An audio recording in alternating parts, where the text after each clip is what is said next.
يا جماعة، عاملين ايه؟ يا رب تكونوا بخير وانتوا بتتفرجوا على الفيديو بتاع النهاردة. في حلقة النهاردة انا عاملة لكم جدول باستخدامه لو مشيتوا عليه هتقدروا تنسفوا المنهج المتراكم عليكم في اسبوع واحد بس. الجدول ده بسيط جدا يا جماعة، واي حد يقدر يمشي عليه، حتى لو انتوا اشخاص ما بتقدروش تمشوا على جداول. الجدول ده سهل جدا، مش هيحسسكم ان هو عارفين اللي هو الجدول اللي بيبقى مليان مذاكرة ده. لا، احنا الجدول عامله لكم جدول بسيط جدا، وانا شخصيا يعني بمشي عليه اول ما ببقى مراكمه المواد، والحمد لله باستخدامه بقدر ان انا يعني او اول ما بمشي على الجدول ده بقدر ان انا الم كل المواد اللي متراكمه عليا. يعني لو انت مثلا شخص مراكم المنهج كله من اول السنه ما فتحتش كتاب، الفيديو ده هيفيدك. كمان لو مثلا مراكمين وحده او وحدتين او كام درس، برضو الفيديو ده هيفيدكم. وحتى لو مش مراكمين اي مواد خالص، برضو الفيديو ده هيفيد. انا برضو هديكم مجموعه من النصايح اللي هتساعدكم في المذاكره في الفتره الجايه. خلاص احنا الامتحانات فاضل عليهم شهرين بس، يعني مش فتره طويله، او يمكن كمان اقل من شهرين. وفي ناس هتبقى اقل من شهرين. يعني احنا بالنسبه لنا احنا تالتة اعدادي فاضل شهرين على الامتحانات. وكمان الامتحانات الترم ده هتكون مختلفه شويه، لان طبعا نظام الورقه بتاعت الامتحانات نفسها اتغيرت وبقى بوكلت. ف يعني النظام نفسه اتغير، وفي ناس متوتره من النقطه دي.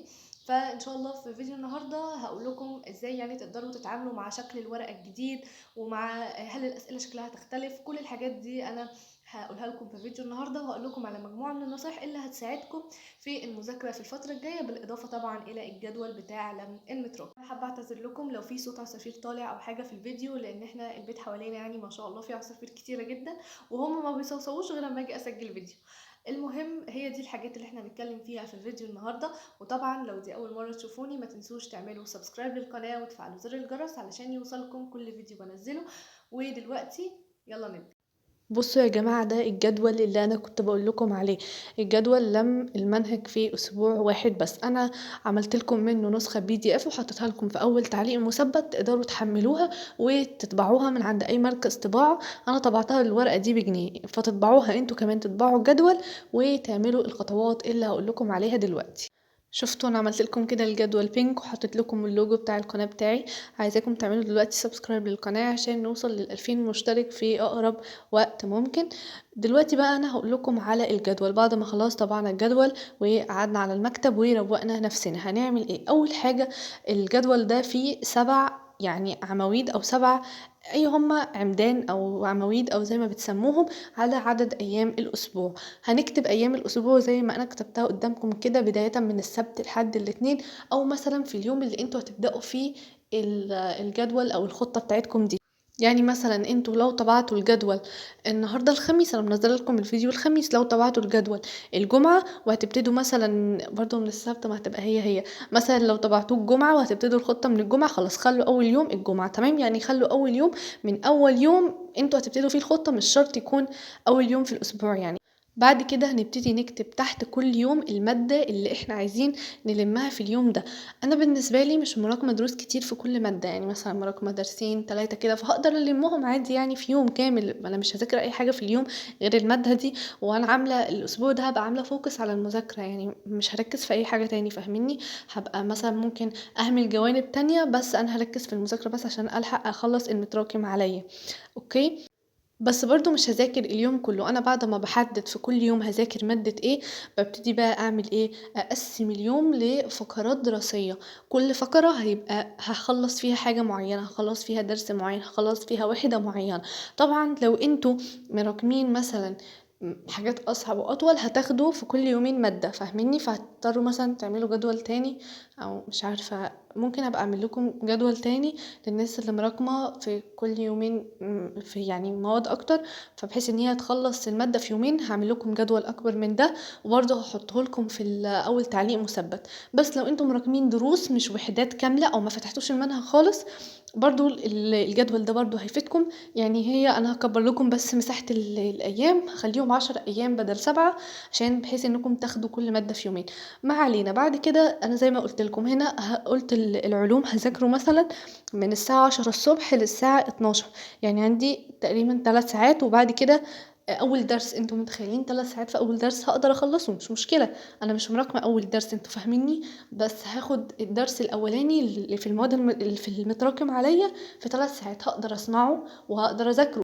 يعني المفروض عليا في ال3 ساعات دول اللي أنا أسمع الدرس وأذاكره لنفسي وأحفظ المصطلحات وأحل التدريبات بتاعته كمان، وبعد كده بتاخدي بريك ما بين كل فترة والتانية وتعملي فترة تانية فقرة يعني فقرة أو فترة دراسية تانية برضه تكون من 2 ل3 ساعات أو على حسب استيعابكم يعني. بس أنا شايفة 3 ساعات كويس لأغلب الناس، يعني 3 ساعات كويس هتقدروا تذاكروا فيها يا جماعة. وبعدين احنا عايزين نعمل كده نضغط نفسنا في الأسبوع ده عشان يبقى في عندنا وقت فايض للمراجعة. هو ده الجدول.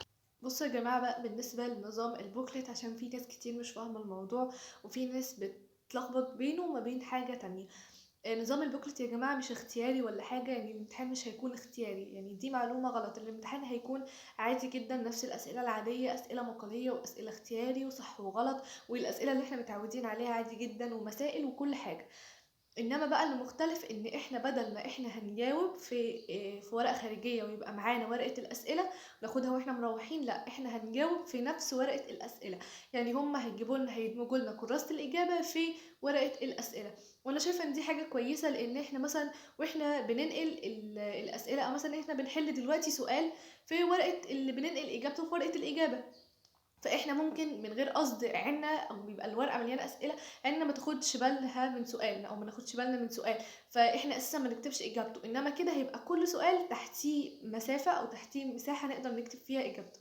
فانا شايفه ان دي حاجه احسن. يعني في ناس كتير قوي ما بتاخدش بالها ان في اسئله، خصوصا لو الورقه بتبقى يعني مليانه اسئله كده تحت بعض، ممكن عينك من غير قصد ما تاخديش بالك ان في سؤال وتنسيه اساسا وما تكتبيش اجابته وترجعوا تزعلوا. فانا شايفه ان نظام البوكلت ده حلو جدا وهيقلل جدا من اخطاء ناس تانيين، وكمان هيقلل من الغش، لان في ناس مثلا ايه بتبدل ورق الاجابه مع بعض، يعني يحلوا في ورق سوري يحلوا في ورق الاسئله ويبدلوه مع بعض. فده طبعا هيقلل نظام البوكلت ده، هيقلل من الغش وهيقلل تاني من ان احنا اساسا نغلط او ننسى سؤال.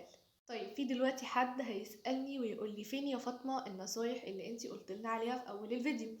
دلوقتي يا جماعة هقول لكم بقى على النصايح اللي انا قلت لكم عليها في اول الفيديو خالص، واللي هتفيدكم ان شاء الله في الفترة الجاية. زي ما احنا قلنا خلاص ما عادش فاضل على الامتحانات يعني شهرين او يمكن اقل، فعشان كده خلاص عايزين نشد حيلنا الفترة دي وعايزين نعصر نفسنا، وخصوصا لو احنا مراكمين. على فكرة يا جماعة لو انتم مراكمين مش لوحدكم، يعني الناس اغلبها في الترم التاني بتراكم، يعني اذت نفسي مراكمه، لان انا يعتبر رمضان كله ضاع والعيد ولقيت نفسك رمضان ما بنقدرش نذاكر فيه قوي، حتى لو مثلا ذاكرنا درس ولا درسين في كل ماده بس برضه هنطلع مراكمين. فعشان كده ما تزعلوش لو انتوا مراكمين، حتى لو مراكمين كتير مش مشكله، ان شاء الله الفتره اللي فاضله دي هتقدروا تلموا فيها وتعوضوا وتجيبوا درجات اعلى، يعني ممكن تبقى درجات اعلى من شخص كان بيذاكر من اول السنه. اوكي طيب يبقى المطلوب مننا ايه اول حاجه او اول نصيحه؟ ايه هي اول حاجه؟ ما نستسلمش او ما نزعلش اللي احنا مراكمين، وما نضيعش وقت في الزعل، ولو كنت ذاكرت ولو كنت عملت ولو ما كنتش اتفرجت على المسلسل. وعشان انا نبهت عليكم بلاش مسلسلات كتير في رمضان وبلاش سهر وبلاش كده، وقلت لكم ذاكروا، بس انتوا بقى اللي حرين وما بتذاكروش. المهم فاول حاجه ما نندمش وما نزعلش نفسنا او ما نفضلش نقول لو كنت ذاكرت ولو كنت عملت. خلاص احنا خلينا دلوقتي في الوقت الحالي، وخلينا نلحق نلم يعني او نلحق نلم نفسنا في الشهرين اللي فاضلين. طب يا جماعه تاني نصيحه معانا هي انكم تمسكوا الموبايل بتاعكم ده كده وترموه في اي حته بعيد عنكم. يعني انا مش عايزه اشوف الموبايل بتاعكم حواليكم، تدوه لمامتكم تدوه لباباكم وتاخدوه منهم بس في الدروس، تقفلوه. المهم ان الموبايل ما يبقاش معاكم خالص في الشهرين دول. طيب يعني او مثلا لو انتوا مثلا يعني بتقعدوا مثلا لوحدكم في البيت واهلكم بيروحوا الشغل مثلا، او انتوا بتحتاجوا الموبايل في المذاكره زيي، يبقى احسن حاجه تعملوها ايه هي؟ انكم يا تعملوا نوتيفيكيشن اوف لكل التطبيقات او تمسحوها. يعني ان التطبيق ده ما يوصلكمش منه اشعارات، عشان طالما انتم ما وصلكمش اشعارات مش هتخشوا، مع ذلك عارفاكم هتخشوا برضو. يعني انا بعمل نوتيفيكيشن اوف للتطبيقات وبرضو بخش فيهم. فالمهم احسن حاجه انكم تمسحوا الحاجات اللي هي بتاعت السوشيال ميديا اللي بنقعد عليها وقت طويل دي، بتمسحوا انستجرام، يوتيوب لا يوتيوب لا، يوتيوب هيذاكروا ازاي وتتفرجوا عليها ازاي برضو، تيك توك مثلا سناب، اي حاجه بتضيعوا عليها وقت امسحوها. حتى يعني مثلا لو يوتيوب بتضيعوا عليه وقت كتير، مثلا ممكن تمسحوه وتسمعوا الدروس مثلا من تليفون مامتكم او كده. يعني شوفوا الحاجه اللي انتوا بتضيعوا عليها وقت كتير وامسحوها، او لو مش عايزين تمسحوا حاجه يبقى تعملوا اللي انا بعمله. اللي انا بعمل ايه؟ خلاص انا بسمع الدرس، مثلا انا بذاكر دلوقتي على يوتيوب فبسمع الدرس من على يوتيوب الاول، وبعد كده بروح عامله ايه بقى؟ باروح قافله الموبايل خالص وحاطاه في الدولاب لحد ما اخلص مذاكره اروح فاتحاه تاني. هو ده بالنسبه لي احسن حل. وبرضه يا جماعه ما تضيعوش وقتكم طول اليوم في انكم تكلموا صحابكم. يعني انتوا حددوا وقت معين في اليوم تكلموا فيه صحابكم، او كل كام يوم. يعني خلاص صحابكم مش هيضيعوا، وهم كمان اساسا تبقى اصحابكم كمان مراكمين زيكم وحالتكم كلها زي النيله. فعشان كده كلكم اتفقوا انكم هتكلموا مثلا بعض مثلا كذا يعني في ايام محدده. يعني كلكم تفتحوا في نفس الوقت تكلموا بعض فيه، او مثلا تتقابلوا في المدرسه في ايام معينه، او تخرجوا مثلا في يوم معين. بس بلاش في الفتره دي خروجات كتير وكلام مع اصحابكم كتير وسوشيال ميديا كتير، لان بجد الموبايل بيضيع الوقت جدا جدا جدا، ومش هتحسوا بوقتكم وهترجعوا تندموا في الاخر اما تجيبوا درجات وحشه. النصيحه اللي بعد كده هي انكم تحلوا اسئله وتدريبات كتير. الفتره الجايه مش عايزه مراجعه، يعني مش عايزه انكم تقروا الدرس نفسه اكتر من مره. يعني انا بجد دي غلطه انا بقع فيها كل سنه تقريبا، وبرضه ما بتعلمش من غلطتي. ان انا كل ترم بقعد اللي انا بحل اسئله فعلا وبحل كتير او على قد ما اقدر، بس بضيع وقت كتير جدا ممكن استغله في اللي انا احل اسئله اصعب او احل اسئله مستويات عليا، في اللي انا اقعد اقرا الدرس اكتر من مره تاني. يعني انا بالنسبه لمراجعتي انا كفاطمه بحب اللي انا اول ما اجي اراجع اقرا الدرس تاني واذاكره من اول تاني، اكني بذاكره من الاول تاني، بقراه جزئيه جزئيه. بس الموضوع ده غلط، واكتشفت ان بتيجي اسئله في الامتحان انا مثلا مبقاش متدربه عليها. يعني في سنين فاتت في اسئله ما بقاش متدربه عليها لان انا ما كنتش بحل اسئله كتير.